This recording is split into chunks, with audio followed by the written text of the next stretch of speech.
भारती है राष्ट्रीय सेवा देश की सुरीली धड़कन। कार्यक्रम सखी सहेली बस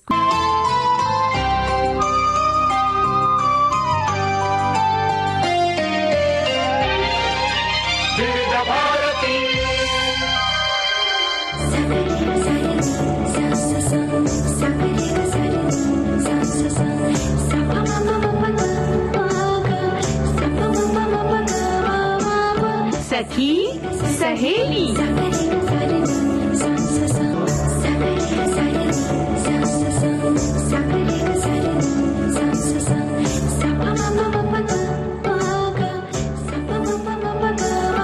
सखी सहेली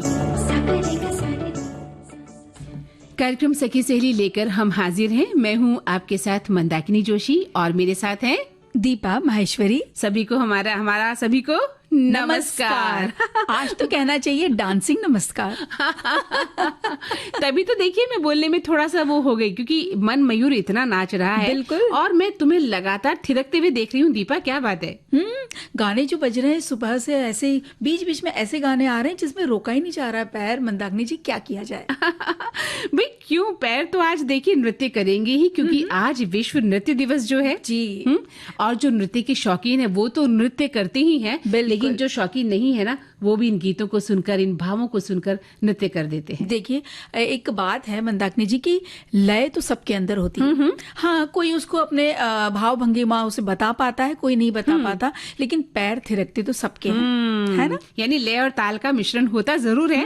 अब हम उसे कितना समझ पाते हैं, कितनी तवज्जो देते हैं, कितना ध्यान देते हैं, कितना बारीकी से उसको समझते हैं, ये अलग बात है। जी बिल्कुल। और आज तो हम अपने श्रोताओं से कहेंगे, हम तो नाच रहे हैं, आप भी हमारे साथ नाचिए, जरूर नाचिए। हम प्लेलिस्ट में ऐसे गाने लेकर आए हैं जहां पे हमें पूरा विश्वास है कि आप रुक नहीं सकते। यानी आज का सखी सहेली कार्यक्रम जो है नृत्य से भरा हुआ है, ये कह सकते हैं। बिल्कुल, है ना जी। तो हम अपने श्रोताओं से कहेंगे कि भी आज का ये कार्यक्रम हमने नृत्य को भेंट किया है, इसलिए आज हमारा मन मयूर, हमारे पैर जरूर थिरकने चाहिए। आप जहाँ हैं, बैठे हैं, खड़े हैं, हंस रहे हैं, बोल रहे हैं, तो अपने पैरों को थिरकाइएगा जरूर। और हमें लिख के बताइएगा कि हाँ, आपने आज भले थोड़ा सा ही, हाँ, छोटा सा 1 मिनट का ही एक स्टेप ही लिया है, लेकिन आपने एक नृत्य का एक स्टेप, एक हुक स्टेप भी भले हो जाए, हाँ, तो कुछ किया जरूर है। हमें सिर्फ डांस लिख के भी आप भेज देंगे ना संदेश, हाँ, तो हमें लगेगा हाँ, आप हम सबके साथ हैं। क्योंकि हम तो यहाँ लग जाते हैं ना दीपा, तब भी मन मयूर नाच उठता है। बिल्कुल। किसी से जब नैन लग जाते हैं, प्रीत हो जाती है, मन दुखी होता है, तब भी करता है। तब भी होता है। अकेलेपन को दूर करने के लिए भी मन कहता है कि नाचे। और जब सबके साथ होते हैं, और खासतौर पर दोस्तों के साथ होते हैं, तो आए या ना आए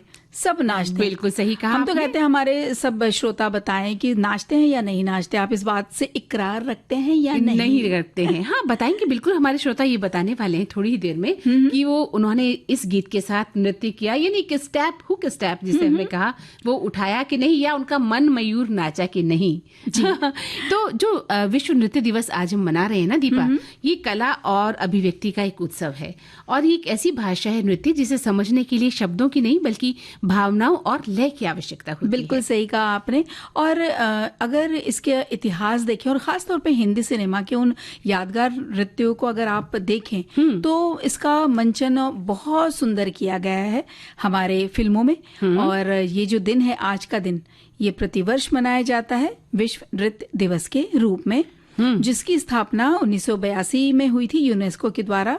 और एक संस्था है इनकी, सहयोगी संस्था, इंटरनेशनल डांस काउंसिल, जिसका शॉर्ट फॉर्म है CID। उन्होंने शुरू किया था। और क्यों शुरू किया था? आधुनिक बैले के जो महान नृत्यक हैं जॉर्जेस नोव्रे, बिल्कुल, इनके जन्मदिन की स्मृति में इस दिन को चुना गया था। बिल्कुल सही कहा। और इस दिन का जो मुख्य उद्देश्य है वो भी यही है कि डांस के प्रति लोगों को जागरूक करना और दुनिया भर के जो विभिन्न नृत्य हैं उनको सम्मान देना, चाहे वो राजनीति, सांस्कृतिक या भाषाई बाधाओं को पार करके नृत्य के माध्यम से एकजुट सभी को करना इस दिन का खास उद्देश्य है। और भारतीय सिनेमा की, जैसा कि अभी आपने कहा था, कि नृत्य हमेशा ही कहानी कहने का एक सशक्त माध्यम भारतीय फिल्मी इतिहास में रहा है। शास्त्रीय नृत्य से लेकर आधुनिक स्टेप्स हों, बॉलीवुड से लेकर किसी भी तरह के नृत्य को हर दौर में नया रूप दिया गया है और बिल्कुल। पुराने दौर की फिल्मों में नृत्य की शुद्धता और गरिमा पर विशेष ध्यान दिया जाता था। बिल्कुल, जैसे अगर हम उदाहरण उसका लें तो प्यार किया तो डरना क्या, मुगल आजम फिल्म का एक गीत जहां पर अभिनेत्री मधुबाला कथक को बहुत सुंदर तरीके से पेश करती हैं। बिल्कुल बिल्कुल। और झनक झनक पायल बाजे, आहा। गोपी कृष्ण साहब इतने महान नर्तक, गोपी कृष्ण साहब संध्या के साथ जो ये शास्त्रीय नृत्य करते हैं, क्या मजा आता है देख के। बिल्कुल। और अभी कुछ पहले जो हमने गाना सुना था होठों पे ऐसी बात है, ज्वेल थीप का, उसमें तो मुझे ऐसा लगता है ऐसी कौन सी हमारी सखी होगी जिन्होंने कभी बैठे बैठे ही पैर नहीं अपने चलाए होंगे। गीत और उसकी जो ऊर्जा है वो अद्भुत है। बिल्कुल। और बॉलीवुड में आप देखिए ना, ग्रामीण अंचलों के भी लोक नृत्य को बहुत सुंदर तरीके से दिखाया गया है।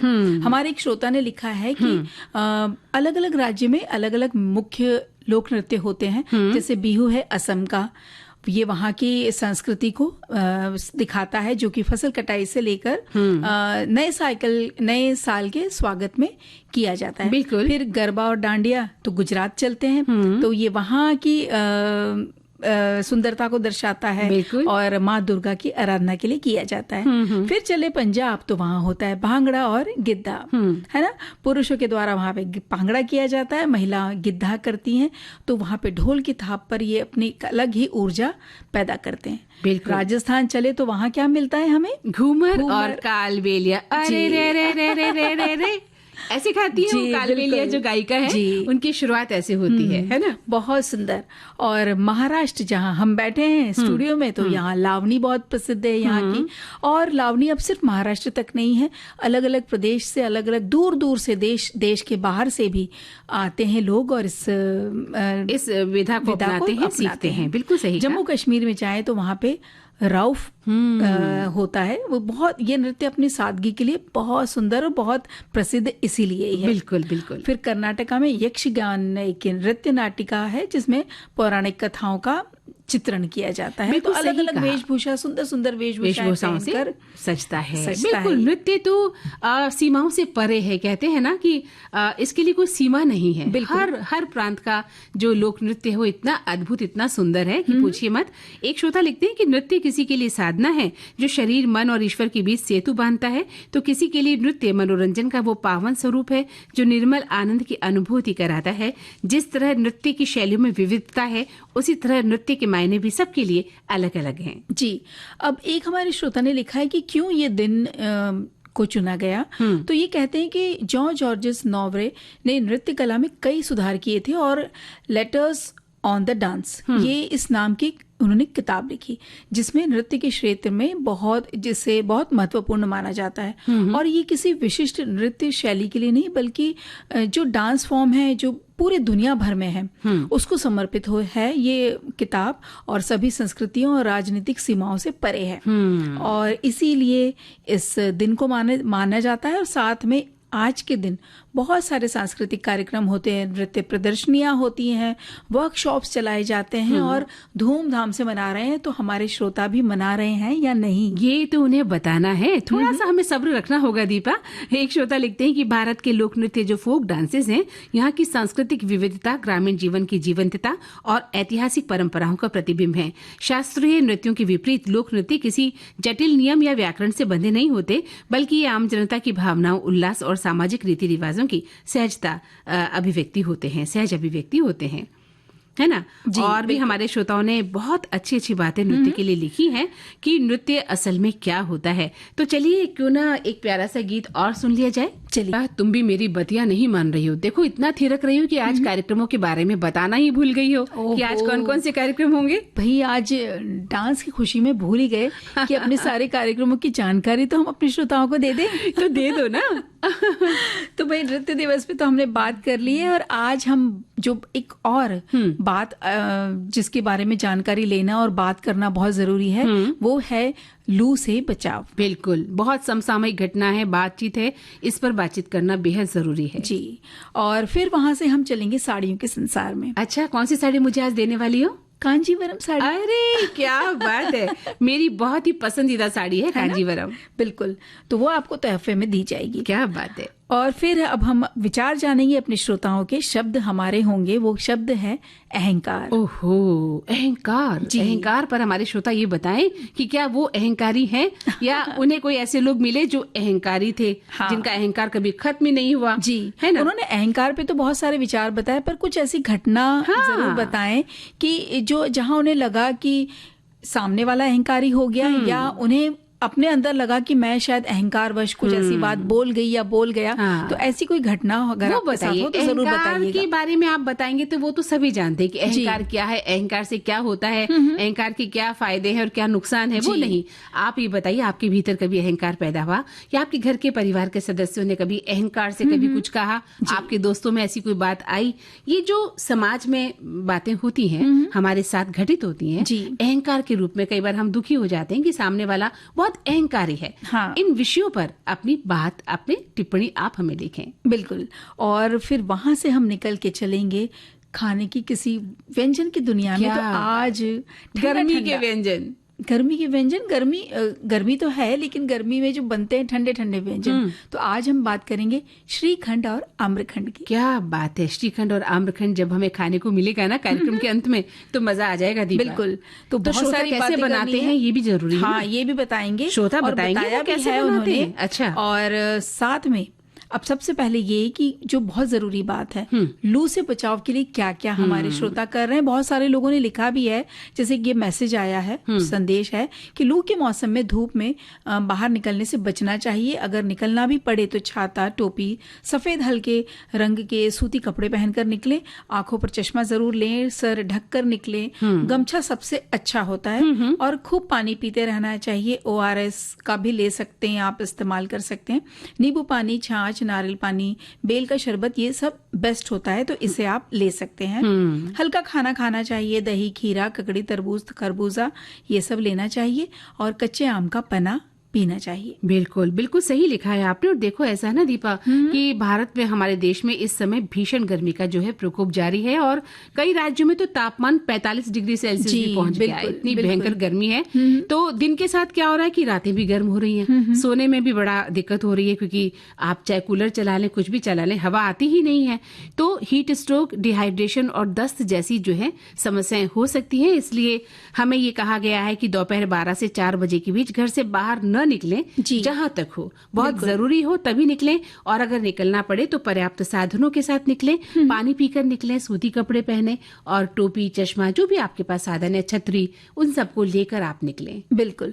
और फिर भी अगर आपको कोई ऐसा व्यक्ति लगता है कि ये पीड़ित है और इसको परेशानी हो गई, कहीं आपने बाहर देख लिया, तो उसे तुरंत किसी ठंडी और छायादार जगह पर लिटा दें। शरीर के तापमान को कम करने के लिए ठंडे पानी की पट्टी आप उनके सर पे रख सकते हैं। बिल्कुल। या ठंडे पानी का छिड़काव उनके चेहरे पर और जो शरीर का हिस्सा जो खुला हुआ है उस पे कर सकते हैं। होश में आने पर जो भी पीड़ित व्यक्ति है उसे ORS का घोल दें, कच्चे आम का पना या नींबू पानी आप उन्हें दे सकते हैं। और अगर बहुत ज्यादा स्थिति गंभीर हो तो आप तुरंत डॉक्टर से या किसी अस्पताल से संपर्क करें। ऐसा एक संदेश भेजा है। बिल्कुल सही कहा इन्होंने। क्या होता है ना दीपा, कई बार हम मरीज की हालत गंभीर होती है, फिर भी हम देसी इलाज या घरेलू इलाज करते हैं। तो ऐसी स्थिति में हमें चिकित्सक के पास जाना जरूरी है। हाँ, जो रूटीन की जो हमारी प्रक्रिया है उसमें ध्यान रखें कि आप ज्यादा से ज्यादा पानी पिए, नींबू पानी पिए, छाछ है, लस्सी है, आम का पाना है। भले ही प्यास नहीं लग रही, फिर भी हमें पानी और तरल पदार्थ पीते रहने चाहिए, है ना। दूसरी बात ये कि खान पान में आपको बदलाव करना होगा। हल्का भोजन करें, गरिष्ठ भोजन इन दिनों नहीं करें। खीरा, तरबूज जैसे पानी की मात्रा वाले जो पदार्थ हैं, फल फूल हैं, उन्हें खाएं। और सबसे बड़ी बात है कि जो घर के बुजुर्ग हैं, जो घर के बच्चे हैं और बीमार लोग हैं, उनका हमें विशेष रूप से ध्यान रखना है। जी बिल्कुल। और एक संदेश और आया है मंदाकिनी जी, ये कह रहे हैं कि अगर 2 व्हीलर्स पे आप कहीं बाहर निकल रहे हैं, जो दोपहिया वाहन चलाते हैं, तो हेलमेट जरूर पहने। इससे डबल सेफ्टी होती है, धूप से भी और आप दुर्घटना से भी बच सकते हैं। तो चलिए अब एक गीत सुन लिया जाए। चलिए। हाँ तो दीपा, तुम भी संभाल लो अपने झुमके, कहीं बरेली के बाजार में गिराकर तो नहीं आ गई हो। मैंने तो संभाल के रखे हैं झुमके, मुझे बेहद पसंद है। तभी तो मैंने कहा अपने झुमके संभाल लो, क्योंकि जब साड़ी पहनोगी कांजीवरम की और मुझे गिफ्ट में दोगी तो ये झुमके बहुत काम में आएंगे ना। अरे हाँ, मंदाकिनी जी तो आज तोहफा साड़ी लेकर ही रहेंगी। तो चलिए चलते हैं साड़ियों के संसार में। कांजीवरम साड़ियाँ कैसी होती हैं, क्या है, उसके बारे में आज हम बात करते हैं। तो बिल्कुल आज इस बात, ये जो साड़ी है इसको साड़ियों की रानी कहा जाता है, क्योंकि दक्षिण भारत की है और खास ये सिर्फ कपड़ा वहां पे नहीं मानते, वहां क्या पूरे देश भर में ये हमारी संस्कृति और हमारे विरासत का एक सुनहरा पन्ना है। तमिलनाडु के कांजीपुरम शहर में ये साड़ी जन्मी और अपनी मजबूती और चमक के लिए पूरी दुनिया में मशहूर हुई। हाँ, बिल्कुल सही कहा दीपा। कहते भी हैं कि कांजीपुरम के बुनकर मार्कंडे यानी देवताओं के जो बुनकर के वंशज हैं। जैसे भगवान विष्णु को रेशम प्रिय है, वैसे ही इन बुनकरों ने रेशम को कला का रूप दे दिया और एक असली कांजीवरम साड़ी की पहचान उसके भारी सिल्क और उस पर किए गए असली सोने चांदी के काम से पता चलती है, यानी जरी का जो काम होता है उससे पता चलती है। जी, और क्या हमारी सखियां हम जानती हैं कि एक कांजीवरम साड़ी इतनी मजबूत क्यों होती है? इसकी वजह है मंदाकिनी जी, कोरवई ये तकनीक है। इसमें साड़ी के बॉर्डर और पल्लू को साड़ी जो है उसके साड़ी के मुख्य भाग यानी कि जो बीच का हिस्सा है उसको अलग अलग बुना जाता है। फिर उन्हें इतनी सफाई से जोड़ा जाता है कि अगर साड़ी फट भी जाए तो उसका जो जोड़ है वो कभी नहीं खुलता। अच्छा, मतलब साड़ी हो गई जो बीच का हिस्सा है, दोनों तरफ बॉर्डर होते हैं, बॉर्डर अलग बुने जाते हैं, बीच का हिस्सा जो बॉडी है वो अलग होती है। बाद में उसको हाथों से बुना जाता है और पल्ला भी बाद में अटैच किया जाता है। पता नहीं चलता है साड़ी को देखकर कि इस तरह से उनको जोड़ा गया है। जी बिल्कुल, यही तो उसकी खासियत है ना।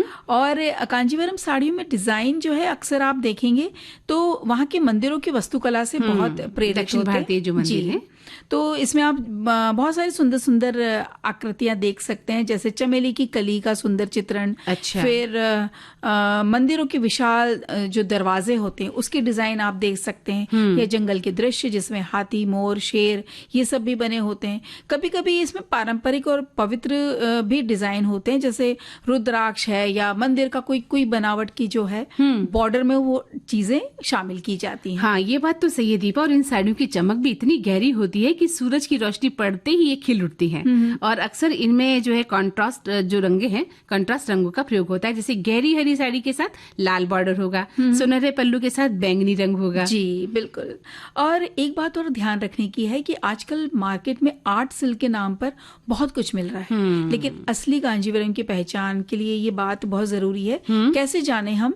तो अगर आपको ये जानना है तो कांजीवरम में रेशम के धागे पर चांदी का तार लपेटा जाता है और फिर उस पर सोने की पॉलिश होती है। अच्छा। तो अगर आप जरी के धागे को जलाकर देखेंगे तो अंदर से लाल रेशम निकलना चाहिए, तब पता चलता है कि ये असली कांजीवरम की साड़ी है। और इसका वजन भी जो है, इसमें शुद्ध रेशम और धातु का काम होता है, इसलिए ये साड़ियाँ काफी भारी भी होती हैं।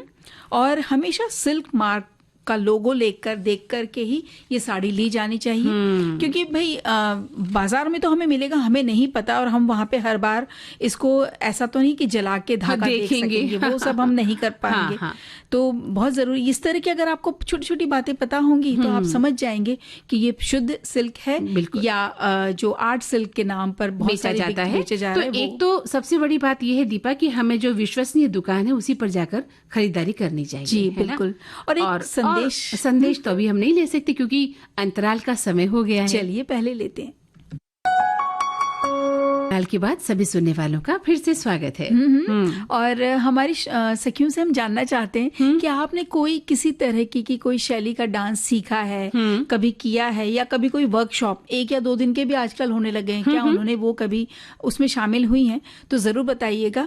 साथ में देखिए, एक हमारे श्रोता ने लिखा है कि हमने कभी डांस की कोई ट्रेनिंग नहीं ली है, लेकिन शादी विवाह पर अक्सर हमने कई बार डांस किया। तो देखिए, श्रोता भाइयों के लिए भी प्लेलिस्ट में आज एक गाना है। हाँ बिल्कुल है। शर्त ये है कि अगर वो हमें डांस लिख के भेजेंगे और वो इस बात का वादा करेंगे कि वो 1 मिनट के लिए ही सही उठ के थिरकेंगे, तो हम उनके लिए वो गाना जो उनके लिए चुना है खास तौर पे जरूर बजाएंगे। बिल्कुल सही कह रही हो दीपा। लेकिन मुझे लगता है कि हम अपने जो है ना श्रोताओं से, खासतौर से जो पुरुष हमारे श्रोता हैं, उनसे ये तो पूछ लें कि क्या उन्होंने कभी कोई नृत्य की पारंपरिक शिक्षा ली है, लोक नृत्य की या शास्त्रीय, क्योंकि बहुत सारे हमारे जो पुरुष नर्तक हुए हैं बहुत अच्छा डांस करते हैं। तो हम जो हमारे श्रोता मित्र हैं उनसे हम जानना जानना चाहेंगे कि उन्होंने अपने जीवन में कभी भी बचपन से लेकर अभी तक कोई नृत्य विधा में काम किया है या उसका अनुभव है, तो वो भी हमें लिखकर भेज सकते हैं। बिल्कुल, जरूर जरूर, है ना? बहुत इसमें तो बहुत आनंद आएगा और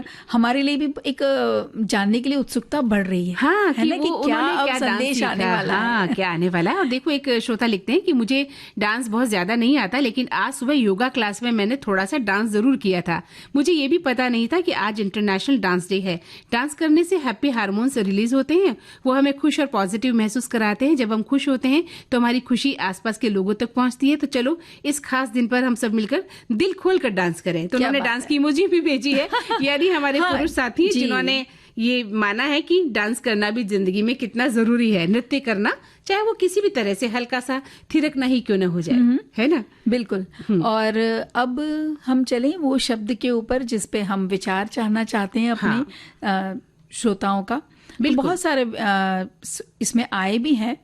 एक विचार ये है कि शब्द हमारे विचार, आपके अहंकार या अभिमान, ये दो प्रकार का मुख्य रूप से होता है। और इस दृष्टिकोण से स्व में जो हो उसे स्वाभिमान, और जो स्वयं में ही हो उसे अहम के अतियोग के कारण उसे अहंकार कहा जाता है। स्वाभिमान का ही परिवर्धित स्वरूप है, क्योंकि इन दोनों के बीच एक हल्का सा ही पर्दा भर हुआ होता है, और कब, कहाँ, और कितना अधिक मोटा होता जाए ये अहंकारी को पता भी नहीं होने देता, क्योंकि इसे बढ़ने का आभास होता ही नहीं। इसलिए उससे मान और अपमान से विरत ही रहना चाहिए। बिल्कुल सही कहा। और वैसे देखा जाए ना दीपा, भारतीय दर्शन की अगर हम बात करें ना, तो अहंकार का अर्थ है खुद की एक झूठी पहचान बनाना। हाँ, सही बात। भारतीय दर्शन में इस बात को इस तरह से कहा गया है, क्योंकि आर्ट ऑफ लिविंग के अनुसार क्या होता है, 3 प्रकार का है। तामसिक यानी अंधा और क्रूर, राजसिक यानी स्वार्थी, और सात्विक यानी रचनात्मक। तो अहंकारी व्यक्ति अकेला होता है, उसमें सीखने की क्षमता कम हो जाती है, और वो रिश्तों में दरार बहुत जल्दी लेकर आता है, मतलब रिश्तों को बनाकर नहीं रखता है जी। और सबसे बड़ी बात है कि अहंकार को ध्यान और आत्मज्ञान में सबसे बड़ा शत्रु माना गया है। अगर आप ध्यान करते हैं, आध्यात्म की ओर जाते हैं, तो ये सबसे बड़ी बाधा है आपका अहंकारी होना, है ना? और ये केवल मैं का बोध कराता है कि मैं हूं, जो कुछ हूं मैं हूं जी, है ना? तो ये सत्य की खोज में भी रुकावट लाता है अहंकार। सही कहा, बिल्कुल सही कहा आपने। और एक श्रोता ने लिखा है कि केवल एक शब्द नहीं है ये, बल्कि मनुष्य के भीतर की वो भावना है जो उसे स्वयं को दूसरों से श्रेष्ठ समझने पर मजबूर करती है। ये मैंपन की वो दीवार है जो व्यक्ति और वास्तविकता के बीच खड़ी हो जाती है। अहंकार एक ऐसी आंखों पर ये ऐसा सुनहरा चश्मा चढ़ा हुआ है जो इंसान को सच्चाई से दूर कर देता है। शब्दों में शक्ति होती है, लेकिन यदि वे अहंकार से निकले हों तो वो केवल विनाश करते हैं। इसलिए अहंकार का त्याग कर विनम्रता अपनाना ही सच्चे व्यक्तित्व की पहचान है। जी, बिल्कुल सही कहा है आपने। लेकिन हम तो आपसे ये भी जानना चाहते थे कि आप अपनी खोज कीजिए कि आप अहंकारी हैं कि नहीं। हमें लिखिए जरा कि अपने बारे में मैंने सोचा या मेरा जो स्वभाव है वो अहंकारी है ना, या नहीं है, तो बताइए कि नहीं, आप अहंकारी नहीं है, लेकिन आपको बहुत सारे अहंकारी लोगों से आपका पाला पड़ा है जी। तो ये हमें ज्यादा अच्छा लगेगा। ये जो सेगमेंट है इसका मर्म और ज्यादा निकल कर आएगा कि किस किस तरह से हमें जब अहंकारी लोग मिले तो जिंदगी में कितना बदलाव आया, हमारी सोच में, हमारे समझने में कितना बदलाव आ जाता है, या जब हम अहंकारी हो जाते हैं तो जिंदगी कहाँ से कहाँ पहुंच जाती है ना? ये बात भी बिल्कुल सही। तो आप बताइए इसके बारे में। और एक श्रोता लिखते हैं कि अहंकार स्वयं को दूसरों से श्रेष्ठ समझने का भाव है। मैं का अत्यधिक घमंड या अहम की भावना, ये एक ऐसा मानसिक भाव है जहां व्यक्ति अपने गुणों, धन या पद को लेकर बहुत अभिमानी हो जाता है और दूसरों को कमतर मानता है। अहंकारी व्यक्ति खुद को वास्तविकता से अधिक समझता है, जो अक्सर उनके पतन, अलगाव और सम्मान की कमी का कारण बनता है। शक्तिशाली या बुद्धिमान मानता है कि और अक्सर स्वयं को दूसरों से अधिक मानता है, मतलब मैं बहुत बड़ा हूं। और गीता के अनुसार अहंकार का अर्थ है मैं और मेरा की भावना। और ये वो स्थिति है जिसमें व्यक्ति अपने को शरीर, मन और इंद्रियों के साथ तादात्म्य में स्थापित करता है। आम जनमानस में ये भी कहा जाता है कि रावण की लंका जल गई उसमें अहंकार से, और कौरवों का नाश हुआ तो उनके अहंकार से। जी बिल्कुल। और एक संदेश हमारे श्रोता ने लिखा है, उन्हें प्रोग्राम तो बहुत अच्छा लग रहा है, पर उन्होंने ये नहीं बताया कि उन्होंने जहां पर भी है, जैसे भी है, थोड़ा सा वो ठुमके या नहीं ठुमके, लेकिन उन्होंने अहंकार पे एक संदेश दिया है कि अहंकार वो अंधेरा है जिसमें इंसान को अपनी कमियां और दूसरों की खूबियां दिखना बंद हो जाती हैं। शब्दों का चयन हमारा होता है, उन पर विचार करना सुनने वाले के विवेक पर निर्भर करता है। बिल्कुल। तो ये बिल्कुल सही कहा कि हम जब दूसरों में कमियां ही कमियां निकालते रहेंगे तो सच में वो कहीं अहंकार का जो स्वरूप है अंदर ही अंदर बढ़ता चला जाता है और वो हमारे विकास में भी बाधक होता है। तो एक फिर से थिरक लेते हैं थोड़ा सा। चलिए फिर से पता है, अब हम आपकी चिट्ठियों के इंतजार में हैं। क्योंकि वो जमाना वापस आ रहा है जब आपकी फरमाइशी चिट्ठियां आती थीं विविध भारती में। चिट्ठी आई है चिट्ठी आई है, और हम सुनवाते थे आपके मनचाहे गीत। पल पल दिल के विविध भारती पर वापस आ रहा है आपका पसंदीदा कार्यक्रम मनचाहे गीत। 2 मई से हर शनिवार और रविवार दोपहर 3 बजे। तो फटाफट पोस्ट कार्ड लीजिए, लिखिए अपनी फरमाइश और भेज दीजिए इस पते पर। मनचाहे गीत कार्यक्रम विविध भारती राष्ट्रीय सेवा, पोस्ट बॉक्स नंबर 19,750, मुंबई 400091। मनचाहे गीत विविध भारती राष्ट्रीय सेवा, पोस्ट बॉक्स नंबर 19750, मुंबई 400091। आपकी चिट्ठियों का हमें इंतजार है।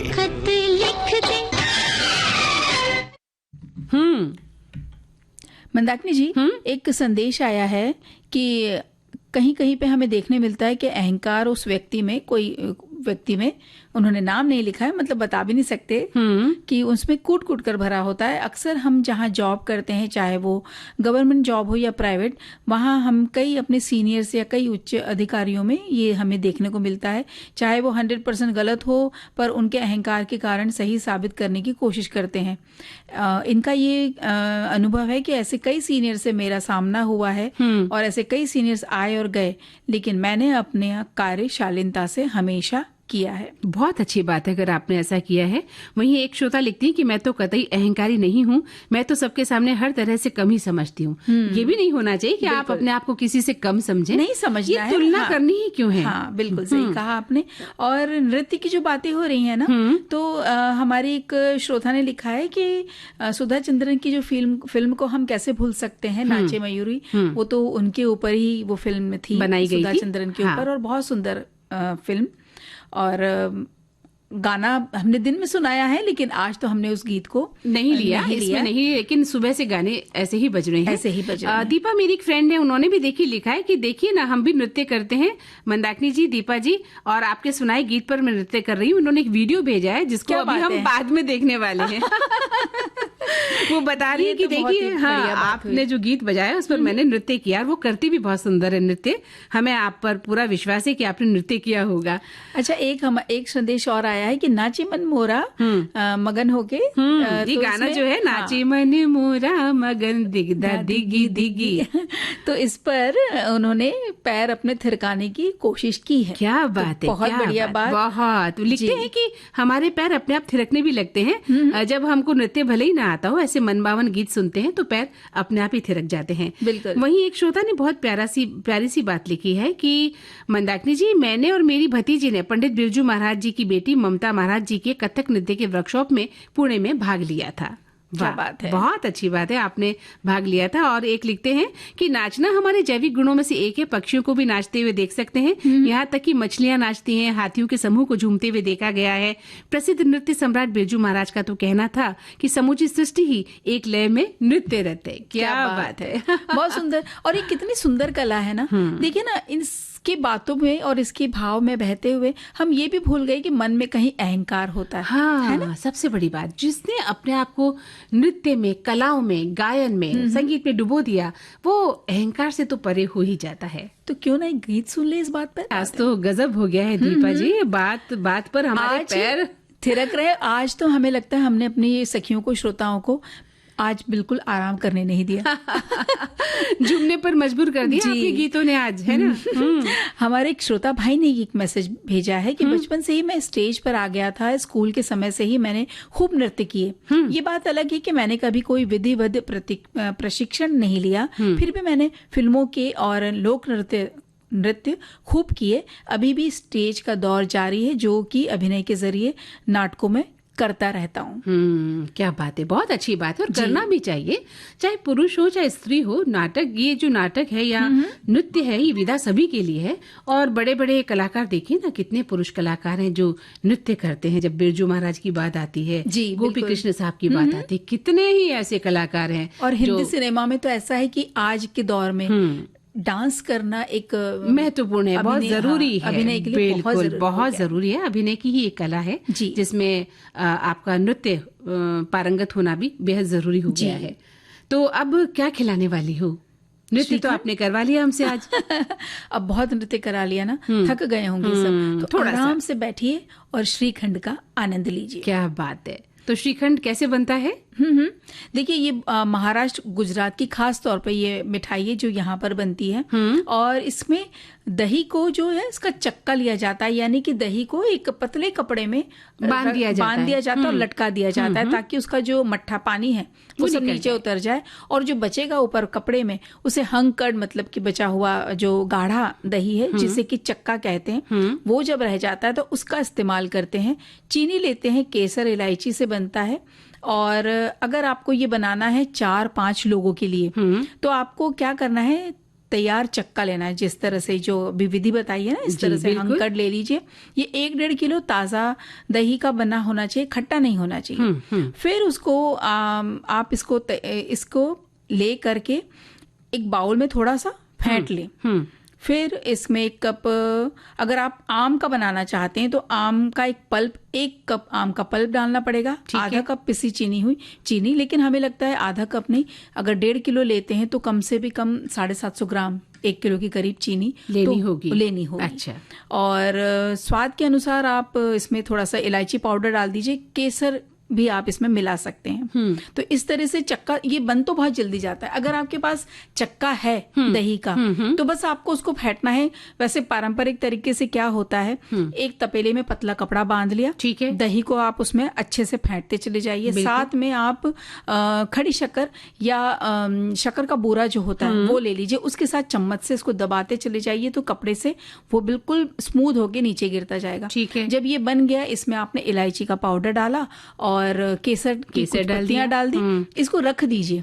4-5 घंटे अच्छे से फ्रिज में ठंडा होने दीजिए। आपका ये जो श्रीखंड है तैयार है। फिर भी अगर आपको और स्मूथ चाहिए तो कहीं कहीं हमने देखा है कि जो क्रीम है, वो दूध की जो क्रीम होती वो थोड़ा सा डाल देते हैं, अगर आप उसको थोड़ा सा क्रीमी टेक्सचर देना चाहते हैं, अगर घर में मेहमान आ रहे हैं। ठीक है। वरना आप इस तरीके से भी बिना क्रीम के भी खा सकते हैं। और जब हम उसमें आम का पल्प मिला देते हैं तो वो आम्रखंड बन जाता है। अरे वाह, क्या बात है। तो बहुत ही स्वादिष्ट ये व्यंजन है और इसे हम खाते भी हैं और साथ में ये लोक नृत्य भी सुन लेते हैं। चलिए जी। क्या देखिए ना, इतने सुंदर सुंदर गाने बज रहे हैं। हाँ। लेकिन और हम जो जिस संदेश का इंतजार कर रहे थे आया नहीं। हमारे किसी श्रोता भाइयों ने अभी तक नहीं लिख के भेजा क्या कि उन्होंने डांस किया या नहीं, अरे या नहीं। दीपा, तुम भी कहाँ मन को इतना डांस के इस माहौल में मन को महसूस कर बैठी हो। भाई हमारे जो श्रोता हैं, जो हमारे साथी हैं, पुरुष साथी हैं, वो तो वैसे ही दिन भर नाच करते हैं। वो कैसे? भाई उनकी पत्नी जब उन्हें सुबह से ये कहती होंगी, ये काम करो, वो लाए जी, ये लेते आना जी, वहां जाइए जी, वहां करिए जी, तो सोचिए ना कितना वो नाचने के बराबर क्या कम है उनका जीवन। सुबह से शाम तक वो मेहनत करते हैं, घर के लिए मशक्कत करते हैं, इधर जाते हैं उधर जाते हैं। सही है आपकी। और जब छुट्टी वाले दिन होते हैं तो पंखे और ट्यूबलाइट भी साफ किए करवा लिए बिल्कुल, घर की सफाइयाँ में हम उन्हें जुटा देते हैं। तो कहाँ हम उनके लिए ऐसा मन खराब कर रहे हैं। हो सकता है उन्हें टाइम नहीं मिला हो ये बताने का, या वो भूल गए हो अपने नृत्य को, तो शायद नहीं कर रहे। लेकिन देखिए, हमने आज बीड़ा उठाया है ना सबको नचाने का। बिल्कुल। तो नचाएंगे तो हमें जरूर उन्हें, है ना। एक गाना उनके लिए तो हमने रखा है। बिल्कुल। तो हमारे जो सखा है ना, उनके लिए हमने एक गाना रखा है और वो आज इस गाने के साथ जरूर थिरकेंगे, ऐसी हम उम्मीद करते हैं। तो सुन लेंगे राष्ट्रीय सेवा देश की सुरीली धड़कन, कार्यक्रम सखी सहेली बस कुछ ही पलों में।